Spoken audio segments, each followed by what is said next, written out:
Baik, assalamualaikum warahmatullahi wabarakatuh. Perkenalkan nama saya Muhammad Zakifran. Jadi, NRP 053038. Jadi pada kesempatan kali ini saya akan mempresentasikan hasil kerja saya, yaitu tugas perbandingan antara metode lossless dan lossy.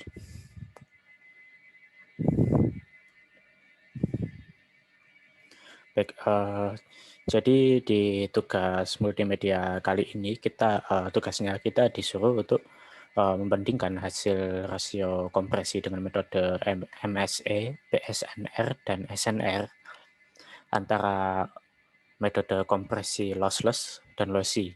Nah, di mana yang akan saya pakai pada kali ini adalah di metode DCT untuk lossy dan juga metode RLC untuk lossless. Nah, lalu compression ini menggunakan data image atau video yang sama dengan format image atau video yang sama. Nah, jadi langsung saja ke programnya. Nah, jadi saya langsung untuk ke program komparasinya, yaitu pertama-tama yaitu menginputkan library. Nah, library ini diantaranya ada Math, CV itu atau OpenCV, lalu NumPy. Nah, OpenCV ini merupakan library yang digunakan untuk image processing. Nah, pada program kali ini nanti akan digunakan untuk membaca gambar. Lalu yang kedua ada NumPy. NumPy ini library yang dikhususkan untuk perhitungan matriks dan array yang dalam jumlah banyak. Nah, lalu yang ketiga ada Math. Nah, di sini merupakan library yang digunakan untuk perhitungan. Nah, dalam hal ini nanti yang akan kita gunakan adalah logaritma dan juga operasi akar.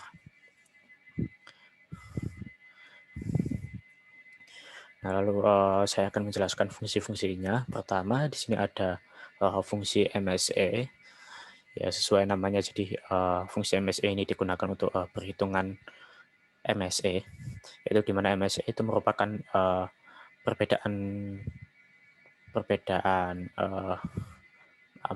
rata-rata dari perbedaan semua piksel yang ada pada gambar antara gambar asli dan juga gambar yang telah dikompresi. Maaf, di sini ada salah penulisan. Nah, untuk lebih jelasnya ada di rumus berikut, di mana ini sigma ini merupakan gambaran dari N1 sampai N sama dengan 1 sampai N, atau piksel pertama sampai piksel terakhir pada gambar.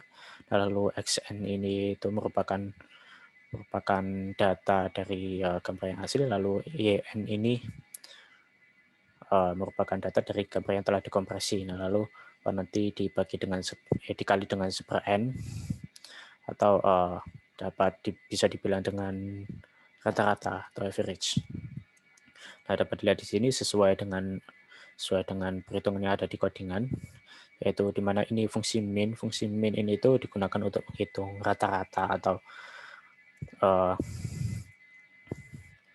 pembagian antara jumlah dari total jumlah dari perbedaan piksel antara gambar asli dan gambar yang telah dikompresi dibagi dengan banyaknya piksel pada gambar tersebut. Nah, itulah fungsi min. Lalu image ini adalah variabel dari gambar asli, lalu core image atau compression image ini adalah data dari gambar yang telah dikompresi. Nah, lalu bidang-bidang 2 ini menggambarkan pangkat 2. Nah, lalu selanjutnya ini terdapat program fungsi SNR. Maksud saya, jadi pertama-tama fungsi SNR ini itu digunakan untuk menghitung perbandingan antara data image original dengan data noise atau MSE dalam satuan desibel. Nah, rumus lengkapnya dapat dilihat sebagai berikut. Jadi perbedaannya dari SNR dan MSE ini tadi, bahwa MSE itu merupakan termasuk dalam perbandingan dari perhitungan SNR itu sendiri. Nah, dapat dilihat 10 log 10, lalu ini itu yang X di atas ini tuh merupakan uh, min atau rata-rata dari semua array image. Nah, lalu yang di bawah ini merupakan MSE. Nah, dapat dilihat ini codingannya. Di sini pertama-tama kita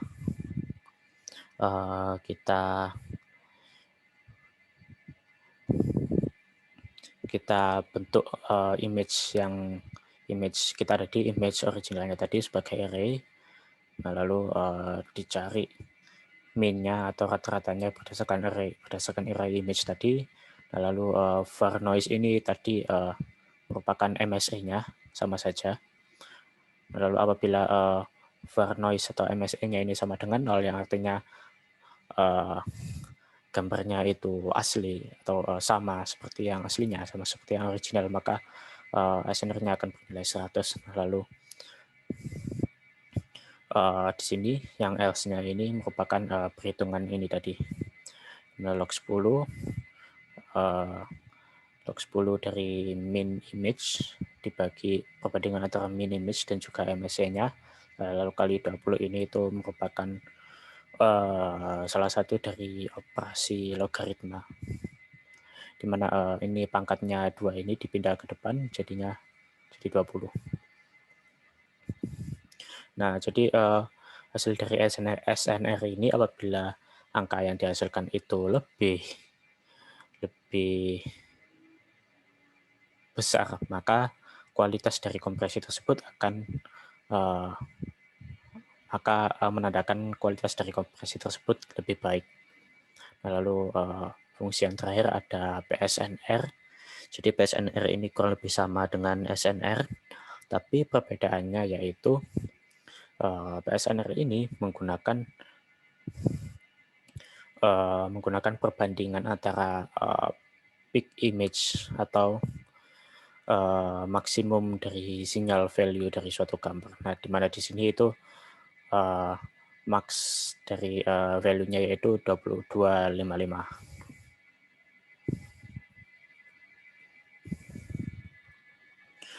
Lalu kurang lebih perhitungannya sama, dan juga hasilnya apabila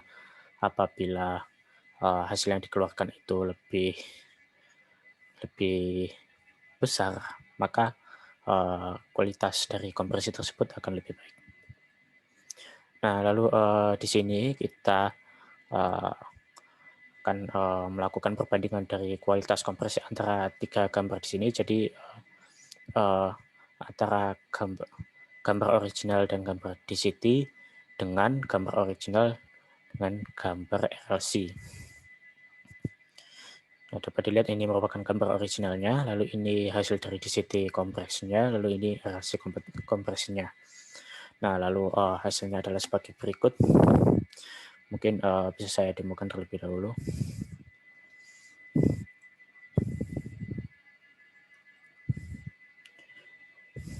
Nah, jadi di sini RLC ini merupakan kode dari RLC yang sudah dijelaskan pada pertemuan lalu ini juga metode dari DCT. Nah, lalu saat ini saya akan langsung menjalankan saja program untuk komparasinya. Nah, di sini dapat dilihat ini kita akan membandingkan foto original yaitu foto 4. Ini foto 4. Lalu untuk DCT image. Nah, dapat dilihat di sini. Lalu ini juga ada RLC compress. Nah, yang mana merupakan hasil dari kompresi RLC itu. Lalu kita jalankan. Nah, dapat dilihat ini hasilnya. Yang atas di sini merupakan hasil dari MSE, di mana kalau MSE-nya ini lebih kecil, karena MSE ini merupakan perbandingan dari rata-rata perbandingan pixel, maka apabila lebih kecil itu maka akan hasilnya lebih baik atau hasilnya itu kualitasnya itu semakin tinggi atau mendekati dengan gambar originalnya. Nah, sementara ini MSE-nya lebih besar dari metode DCT. Lalu begitu juga dengan SNR atau PSNR, tapi ini kebalikannya dari MSE, di mana kalau SNR dan PSNR ini lebih besar dari lebih besar dari yang di sini, itu tandanya image hasil konversi tersebut kualitasnya lebih baik atau lebih mendekati dengan gambar originalnya.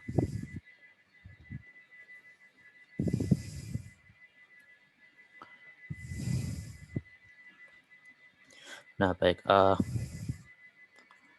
mungkin begitu hasilnya. Jadi kesimpulan saya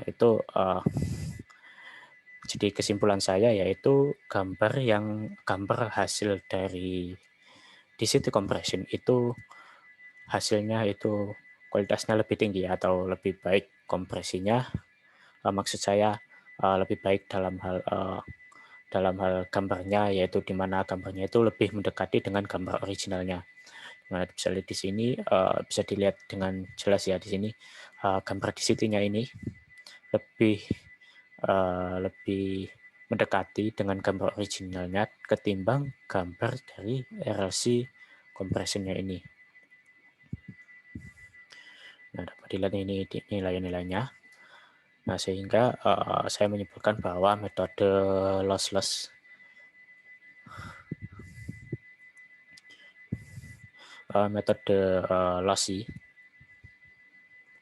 lossy atau DCT ini kualitasnya lebih baik daripada